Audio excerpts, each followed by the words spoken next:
नरहरी झिरवळांच्या अधिकाऱ्याच्या लाचखोरीच्या प्रकरणानं अजितदादांच्या राष्ट्रवादीची चिंता आता चांगलीच वाढली आहे। दादांच्या जाण्यानंतर पक्षावर आलेलं हे तसं पहिलंच संकट असल्यानं ही परिस्थिती कशी सावरता येईल यासाठी आता सुनेत्रा पवारांना काही ठोस पावलं उचलणं अत्यंत आवश्यक आहे। विरोधकांकडून होणारे आरोप, पक्षातील ठराविक एखादा नेता वगळल्यास झिरवळांच्या मदतीला कुणीही न धावणं आणि पक्षाची मलिन झालेली प्रतिमा, या सगळ्यातून पक्षाला बाहेर काढण्यासाठी आता सुनेत्रा पवारांनी सोमवारी म्हणजेच उद्या एक अत्यंत महत्त्वाची बैठक बोलावली आहे। अडचणीच्या काळामध्ये समोर आलेलं हे पहिलं आव्हान सुनेत्राताई कशा पद्धतीने हाताळणार, इतक्या गंभीर प्रकरणी नेमका त्या काय निर्णय घेणार आणि उद्याच्या बैठकीमध्ये नेमकं काय काय होऊ शकतं, सगळं पाहूयात या व्हिडिओच्या माध्यमातून। लगेच व्हिडिओला सुरुवात करूया। नमस्कार, मी गौरी आणि तुम्ही पाहत आहात प्राईम टाइम महाराष्ट्र। सुरुवातीला एक महत्त्वाची आठवण, तुम्ही जर अजूनही आमचं चॅनल सबस्क्राईब केलं नसेल तर ते जरूर करा। शिवाय आमचं नवं व्हॉट्सअप चॅनल सुद्धा सुरू झालंय, त्यात तुम्हाला सगळ्या अपडेट्स, दिवसभरातील सर्व व्हिडिओजच्या लिंक आणि बातम्या एकत्र पाहायला मिळणार आहेत। त्यामुळे आम्हाला व्हॉट्सअपवर सुद्धा फॉलो करायला विसरू नका। याची लिंक तुम्हाला बायोमध्ये मिळेल। तर काहीच दिवसांपूर्वी अन्न आणि औषध प्रशासन खात्याच्या मंत्रालयातील कार्यालयामध्ये लिपिक राजेंद्र ढेरंग यांना पैसे घेताना अर्थात लाच घेताना एसीबीनं रंगेहात पकडलं आणि त्यामुळे एकच खळबळ उडाली। या कारवाईमुळे अन्न आणि औषध प्रशासन खात्याचे मंत्री नरहरी झिरवळ आणि पर्यायानं राष्ट्रवादी काँग्रेसची प्रतिमा डागाळली गेली। शिवाय लाचखोरीच्या या प्रकरणामुळे झिरवळांच्या राजीनाम्याची मागणी सुद्धा आता प्रचंड जोर धरते।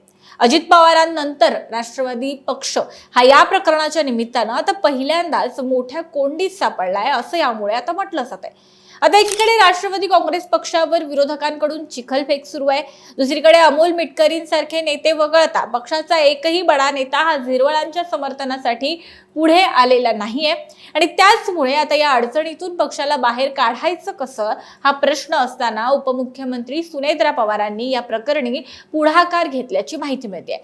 राज्याचे अन्न व औषध प्रशासन खात्याचे मंत्री झिरवळांच्या मंत्रालय कार्यालयामध्ये झालेल्या लाचखोरीच्या घटनेमुळे प्रशासकीय आणि राजकीय वर्तुळामध्ये प्रचंड मोठी खळबळ ही गेल्या काही दिवसांमध्ये उडाली आहे। राजेंद्र ढेरंग यांनी एका औषध दुकानदाराचा निलंबित परवाना पुन्हा देण्यासाठी तब्बल 50,000 रुपयांची लाच मागितली आणि यापैकी 35,000 रुपये स्वीकारताना ढेरंग यांना एसीबीच्या पथकानं, त्यांच्या टीमनं पकडलं। त्यामुळे या खात्याचे मंत्री असलेल्या झिरवळांच्या एकूणच प्रतिमेवर आता प्रश्नचिन्ह निर्माण झालं। शिवाय त्यांच्या मंत्रिपदावर टांगती तलवार आणि पक्ष अडचणीत आला ते वेगळंच आहे।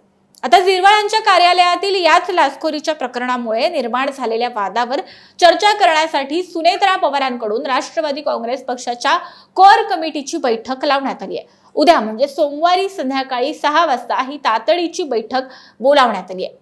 या बैठकीमध्ये झिरवळ प्रकरणामध्ये नेमकं काय झालं, या प्रकरणाची सत्यता नेमकी काय आहे हे सुनेत्रा पवार आणि कोर कमिटीचे सदस्य समजून घेतील, जेणेकरून या प्रकरणामध्ये पुढे नेमकी काय भूमिका घ्यायची पक्षानं किंवा याचा निर्णय हा नेमका काय घ्यायचा झिरवळांच्या बाबतीमध्ये, या संदर्भातलं एकंदरच अंतिम निर्णयापर्यंत पक्ष येऊन पोहोचेल। याशिवाय बैठकीमध्ये राष्ट्रीय अध्यक्षांच्या निवडीसाठीच्या राष्ट्रीय कार्यकारिणीच्या बैठकीबाबत सुद्धा चर्चा होणार आहे। म्हणजे राष्ट्रीय अध्यक्षपदासाठी जे सुनेत्रा पवार यांचं नाव सध्या चर्चेत आहे आणि विविध ठिकाणी या संदर्भामध्ये जे काही प्रस्ताव मांडले जात आहेत राज्यभरामध्ये पक्षाकडून, त्या संदर्भातली सुद्धा चर्चा या बैठकीमध्ये होणार आहे। पुढील 15 दिवसांमध्ये या प्रक्रियेला सुरुवात होणार आहे आणि याविषयी माझा सहकारी ओमकार हा एक स्वतंत्र व्हिडिओ करतोय आणि तो व्हिडिओ तुम्हाला आमच्या चॅनलवर थोड्याच वेळामध्ये पाहता येईल।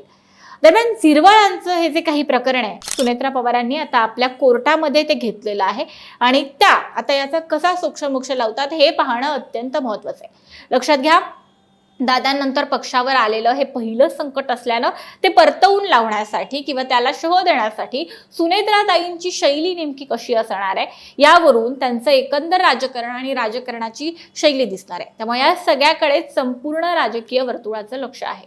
सुनेत्रा पवारांनी उपमुख्यमंत्री पदाची सूत्र आणि विविध खात्यांची जबाबदारी आपल्याकडे घेतल्यानंतर तसं फारसं माध्यमांशी बोलणं आतापर्यंत टाळलेलं आहे। प्रचंड मोठ्या दुःखातून या राजकीय जबाबदारी ही राजकीय जबाबदारी आपल्या खांद्यावर घेतल्यानंतर सुनेत्रा पवार आता हळूहळू बैठका आणि एकंदरच सूत्र हाती घ्यायला सुरुवात करतात आणि त्यामुळे त्यांच्या राजकारणाची शैली कशी आहे, त्यांच्या पद्धतीचं राजकारण नेमकं काय आहे, हे या सगळ्या घटनांमधून आता आपल्याला पाहायला मिळणार आहे. त्यामुळे ह्या निर्णयाकडे सगळ्यांचं लक्ष आहे. आता उद्याच्या या बैठकीमध्ये ज्या काही महत्त्वाच्या घडामोडी घडतील त्या निश्चितच आम्ही तुमच्यापर्यंत पोहोचवत राहू.